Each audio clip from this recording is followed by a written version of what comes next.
It began like the kind of love story the British monarchy had been waiting for. A prince who had spent his entire life inside the palace walls fell in love with a woman who had come from a completely different world.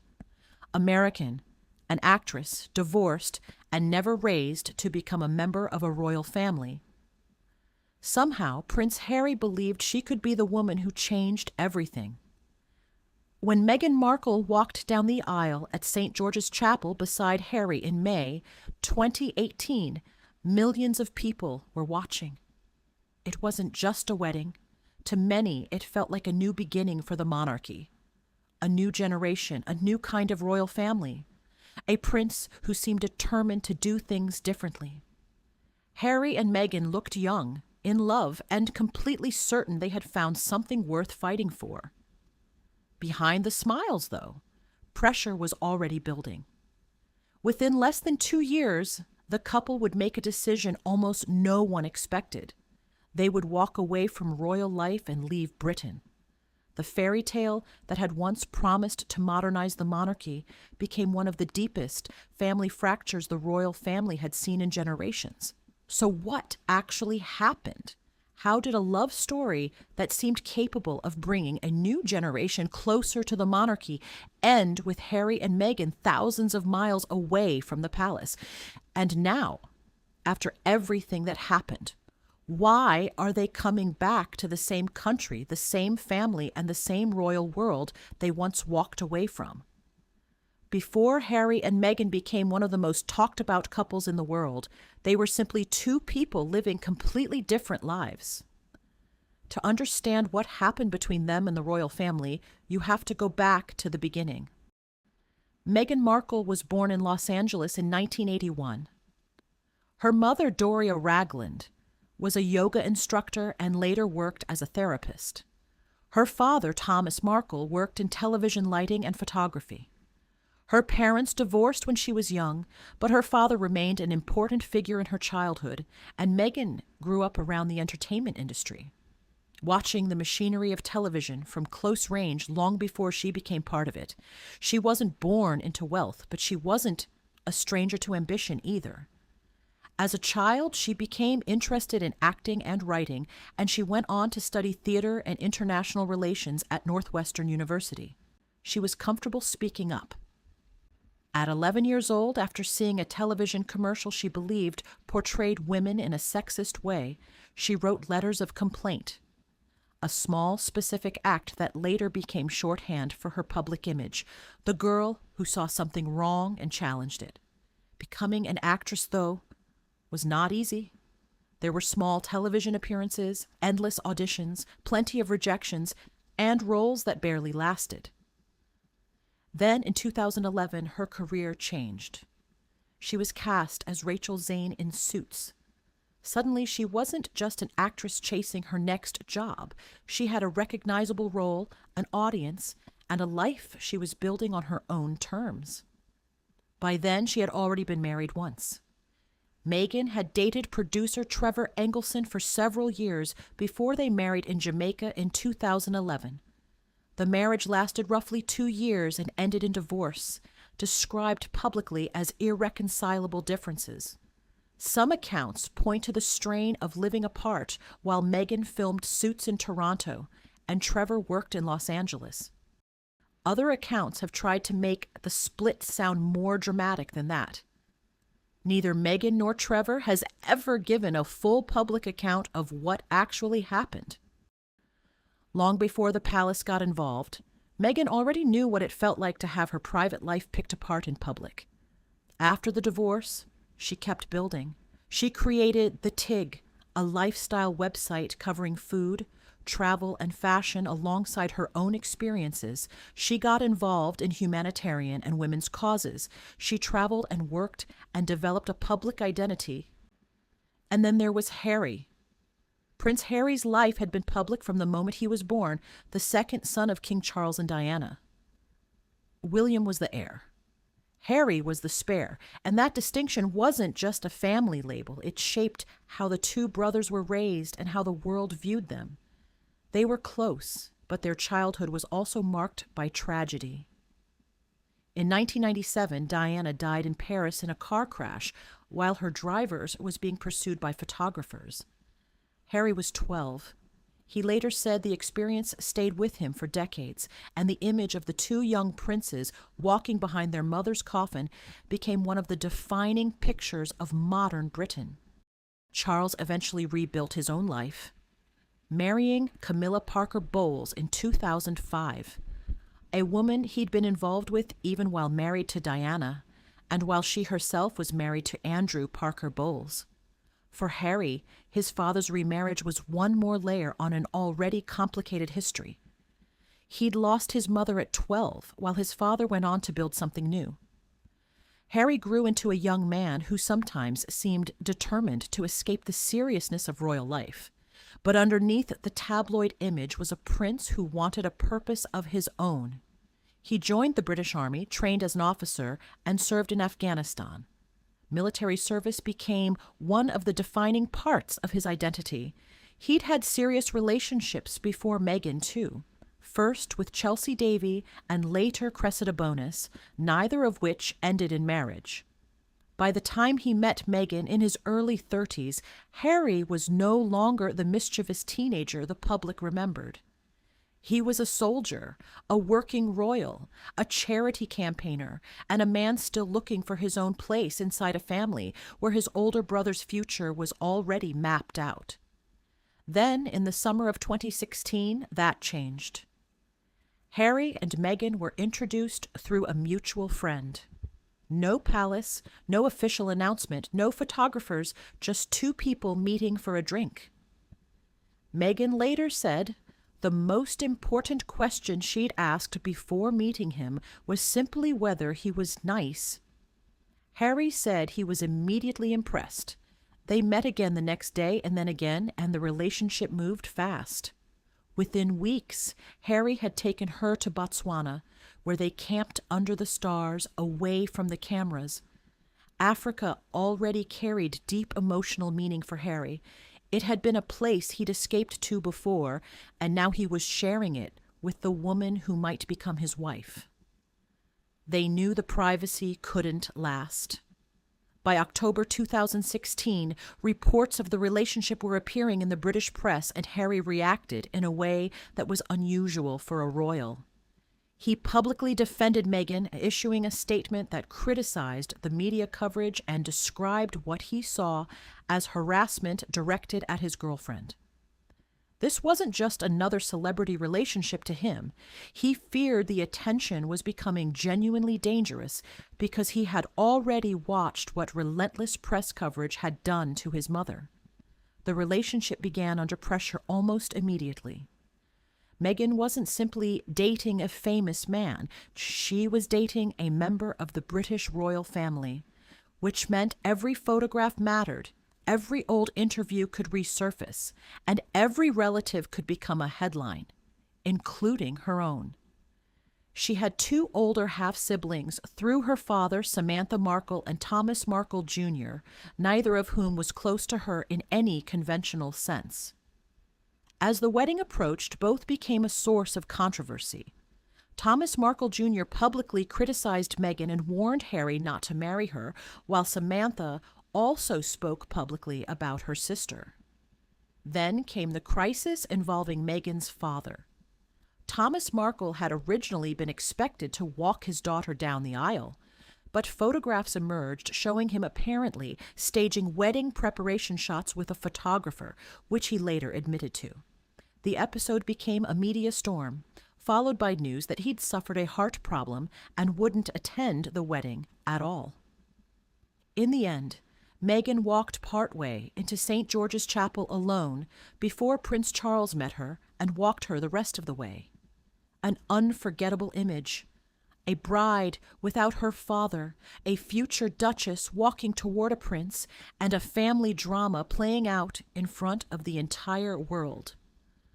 On May 19, 2018, Harry and Meghan were married. The ceremony was grand but also different.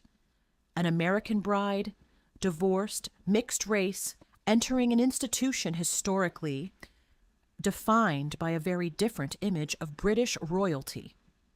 It included a passionate sermon from American Bishop Michael Curry and a gospel choir, and it felt modern and global in a way many people believed the monarchy actually needed.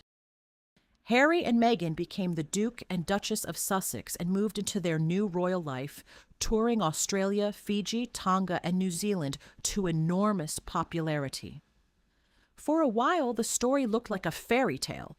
They laughed, held hands, and seemed less formal than other royals, and there was a real sense they could become a new kind of royal couple. But the first cracks were already showing. Press coverage grew increasingly intense, and stories began circulating about tension between Meghan and members of the royal household. Some focused on friction with Catherine, Princess of Wales, others on broader disagreements over staff, palace structure, and the Sussexes' future role. It became almost impossible to tell where the private disagreements ended and the media narrative began, which is one of the most important things to understand about this whole story. There were always at least two versions of it. The palace had its version. Harry and Meghan had theirs. The newspapers had a third. The public was left choosing which one to believe. In 2019, Harry and Meghan welcomed their first child, Archie, and for a moment the arrival of their son seemed to bring the family together. The pressure didn't disappear, though. Later that year, during an ITV documentary filmed on a trip to Africa with their baby, Meghan spoke openly about how difficult things had become, saying that people asked if she was okay, but that few had asked whether she was really coping. Harry, in the same documentary, acknowledged that his relationship with William was changing. The brothers, he said, were now on different paths. It was one of the first moments the public heard directly from Harry that something inside the family was wrong. Then came the decision that changed everything. In January 2020, Harry and Meghan announced they intended to step back from their roles as senior working royals, seeking financial independence and splitting their time between Britain and North America. The plan quickly grew more complicated. There were negotiations over what a partly royal, partly independent role might look like, but the royal family ultimately didn't accept the arrangement the Sussexes wanted. They left their senior roles, and Britain watched one of its most famous royal couples walk away. For a while, it still seemed possible they might keep a bridge between their old life and their new one. Then they moved to California, and everything changed. Outside the palace system, they began building their own brand. Major media deals, the launch of Archewell television and audio projects of their own. As working royals, they had rarely had this control over their own story. That freedom came at a price, though, because their story was no longer being managed by palace press officers. They were telling it themselves, and the first major explosion came in 2021. Oprah Winfrey sat down with Harry and Meghan for a television interview that became one of the most consequential in modern royal history. Meghan described feeling isolated inside the institution and spoke about severe emotional distress and suicidal thoughts during her pregnancy with Archie. She also said a conversation had taken place within the royal family about the potential skin color of her unborn child. Hold up. There are Stop several right now. there are several conversations There's a about conversation with you it. With Harry. about how dark your baby is going to be? Potentially, and what that would mean or look like. Harry confirmed the conversation happened but didn't name who was involved. The interview also revealed how separated Harry felt from his own family. Financial and security concerns, his relationship with his father and the world was suddenly seeing the royal family through the eyes of two people who had left it. Buckingham Palace responded with a carefully worded statement calling the issues raised concerning particularly those involving race, while noting that recollections may vary. The controversy didn't stop there. It grew through the Sussexes' Netflix documentary, and then through Harry's memoir, Spare, and with each new release, more private details entered public view. The brothers' relationship became one of the central dramas. Harry described arguments with William, including one in which he said William physically confronted him. William never gave his own detailed public account, and the palace largely stayed silent. That silence frustrated Harry, but to the institution it was simply part of the job. It's arguably the deepest fault line in the whole story. Harry believed telling his side was necessary, and the institution believed some things should simply stay private. Neither side gave the other what it wanted, and neither one was entirely wrong. Harry's relationship with his father followed its own painful arc. King Charles had walked Meghan down the aisle when her own father couldn't be there, a gesture that looked, at the time, like real welcome. But after the couple left Britain, that relationship grew strained over money, security, and communication, and then came the death of Queen Elizabeth II in September 2022. Harry returned for the funeral period, but the reunion didn't erase the wounds, and by then his relationship with William was especially damaged. On top of that, Harry was fighting a legal battle over his security arrangements in Britain, arguing that losing automatic police protection made it unsafe for his family to return. The government disagreed.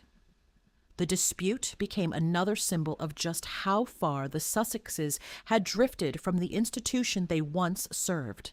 And yet, through all of it, Harry kept saying Britain still mattered to him. Which mattered more as his father's health became a serious concern. He traveled to see Charles more than once. The meetings were brief, but they happened, which is more than a fully broken relationship usually allows. Now, in 2026, something has happened that would have seemed almost impossible a few years ago. Harry and Meghan are preparing to spend an extended period back in Britain with their children. Archie and Lilibet are expected to attend school there, and the family is expected to live in a private home rather than a royal residence. This isn't a royal comeback. They aren't rejoining the monarchy in any official capacity, and they aren't returning as working royals. They are returning as a family, and that distinction is the whole point. Harry is coming home without returning to the institution he left. Meghan is going back to the country where her relationship with the royal family became so complicated in the first place. Their children, who have spent most of their lives in California, are about to spend real time in Britain for the first time. Harry and Meghan did not enter the royal family trying to destroy it. By every account, they believed they could make their own place inside it. The monarchy, for its part, had survived generations of change, precisely because it was built around rules, hierarchy, and restraint.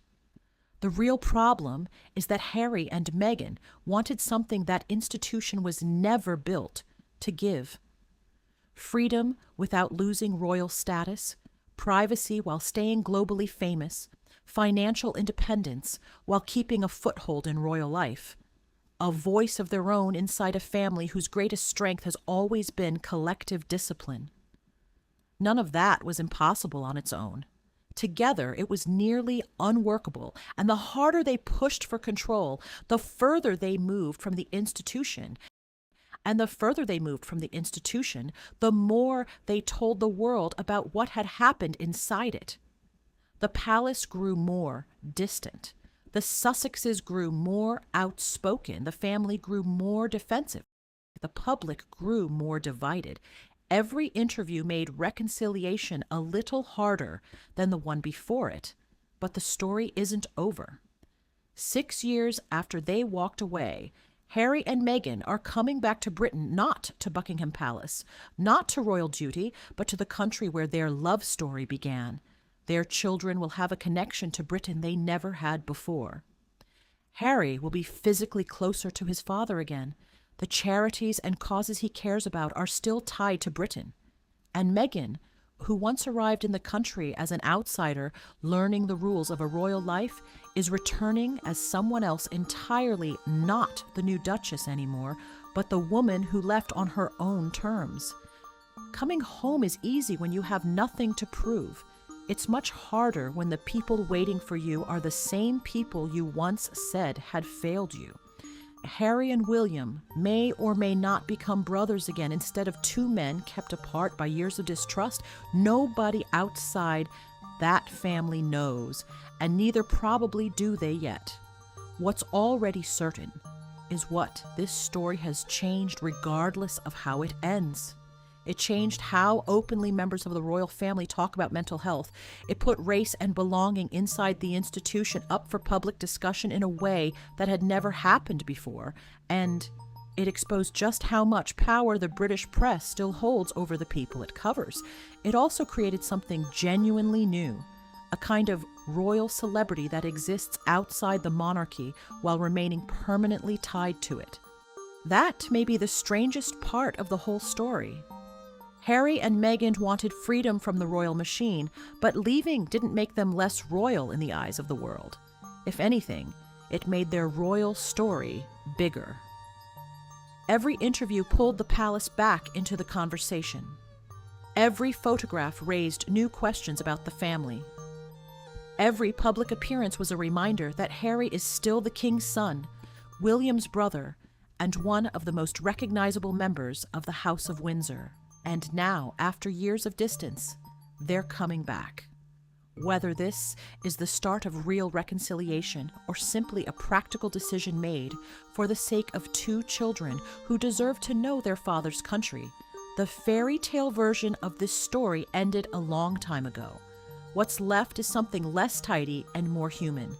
A story about loyalty tested past its limit, about the cost of choosing to be heard, and about what a family decides still matters after almost everything else has fallen away.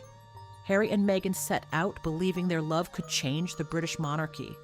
Instead, it exposed just how much tension there really is between a modern life and an ancient institution, and now, for better or worse, the prince who left Britain is coming home, and the woman who once entered the royal family as an outsider is returning entirely on her own terms.